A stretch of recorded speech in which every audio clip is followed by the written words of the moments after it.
Hola, amigos. Welcome back to another episode of The Talking Mexican.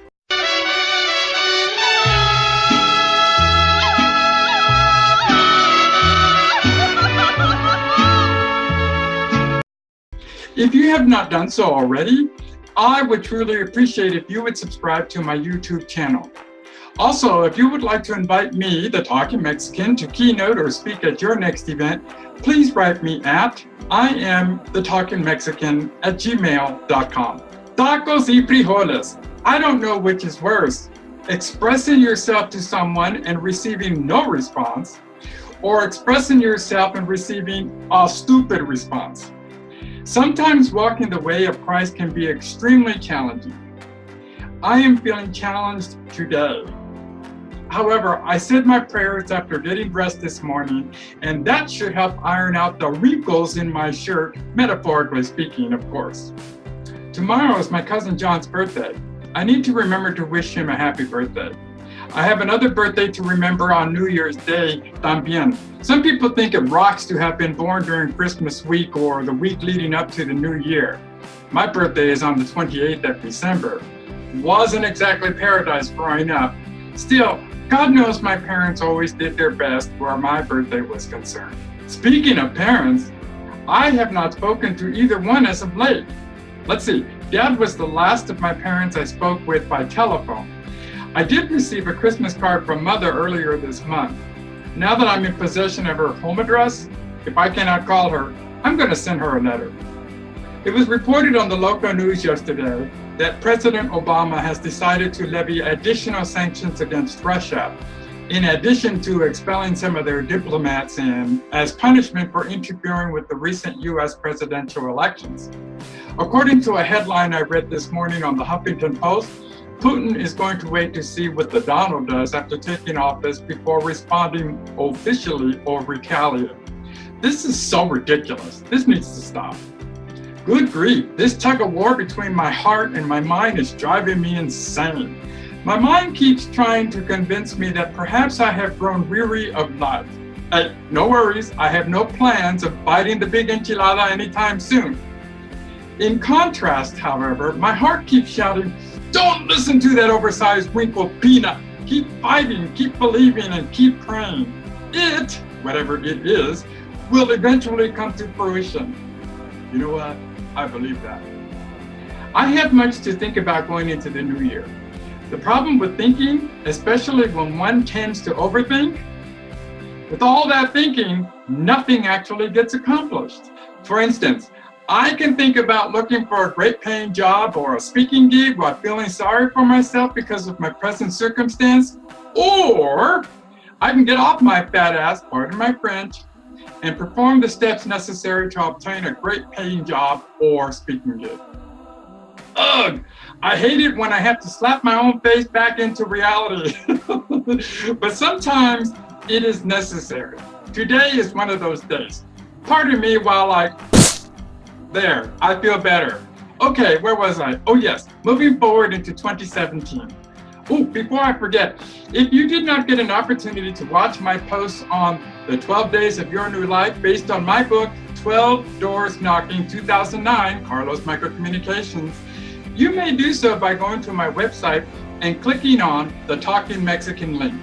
Once you arrive on the Talking Mexican page, you will find the links to the 12 Doors Knocking series listed on the right-hand side of the page. Also, sometime in 2017, I plan to release a video series based on my book, Let There Be Light, 2008, Carlos Microcommunications. I hope you will honor me by listening to this series once it becomes available. I finally opened my mail this morning. No, not my email, snail mail. It has been piling up just a little over a month. When you're without an income and cannot pay the bills, what's the point of opening the mail? At least that's how I was thinking. Oh, wait, it's time for another face slap. Okay, where was I? Oh, yes, my mail. As I was saying, I finally got all the mail opened, sorted, shredded, and dated with regard to follow-up activity. I can check that task off of my to-do list. Speaking of mail, I received an email from Haynes this morning with the following question in the subject line. Is your old underwear trying to tell you something? I got a chuckle out of that one. Why? Well, because anyone who knows the Talking Mexican knows he does not own any old underwear. Perish the thought. If I am not replacing them for a fresh new pair, I am donating them to the local Goodwill in the hopes of blessing a member of my community with some Talking Mexican mojo. Is your old underwear telling you something indeed? Okay, getting back to 2017. I was planning to start cosmetology school in November. However, that plan was thwarted thanks to Mr. Man and his Play-Doh legs. No worries. I viewed that as a sign from above. A sign to think about and pray with clarity and focus on what I truly should do with regard to my education moving forward. I'm going to spend the next 2 months, January and February, doing just that, waiting until the spring to begin school, cosmetology or otherwise. I'm also going to spend the month of January, in addition to producing these amazingly awesome Talking Mexican videos, you know you love me, listing my goals for the year, in addition to writing out my plan of action. I can't become wealthy, and I will, if all I do is sit around on my glutes dreaming about the what ifs. As I stated in my birthday video, God is my CEO, Jesus is my business partner, and the Holy Spirit is my business advisor, and together we are going to rock the new year.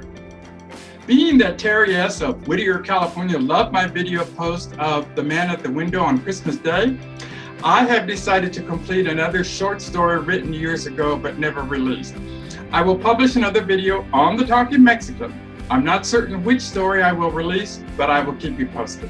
Also in 2017, I plan to join those who have skinnied before me, Larry, David, Gary, and my daughter Christina, in losing weight and getting fit so I can rock some real underwear rather than the sheets I have been wearing.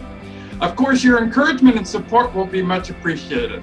Hopefully, Mr. Man and I will get back to the Y in the spring as well. Well, my friends, I guess that's it for today.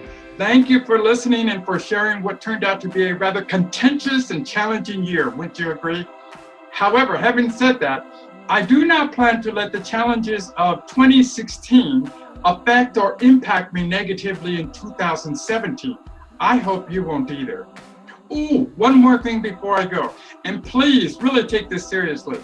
Our team still needs your help to reach our fundraising goal of $1,500 for the 2017 Cupid Undie Run, benefiting the Children's Tumor Foundation with their battle to end neurofibromatosis. To donate or to learn more about the cause and why we run in our underwear, as if I needed a reason, please go to our fundraising page. Come on, friends, please don't make me beg. Any donation from $1 to $1,000 or more is appreciated. Thank you. On that note, please have an amazingly awesome today. Remember to give God all the glory and to pray for peace. Don't forget to subscribe and leave your comments if you watch us on YouTube, and tell your friends about the Talking Mexican. Adios!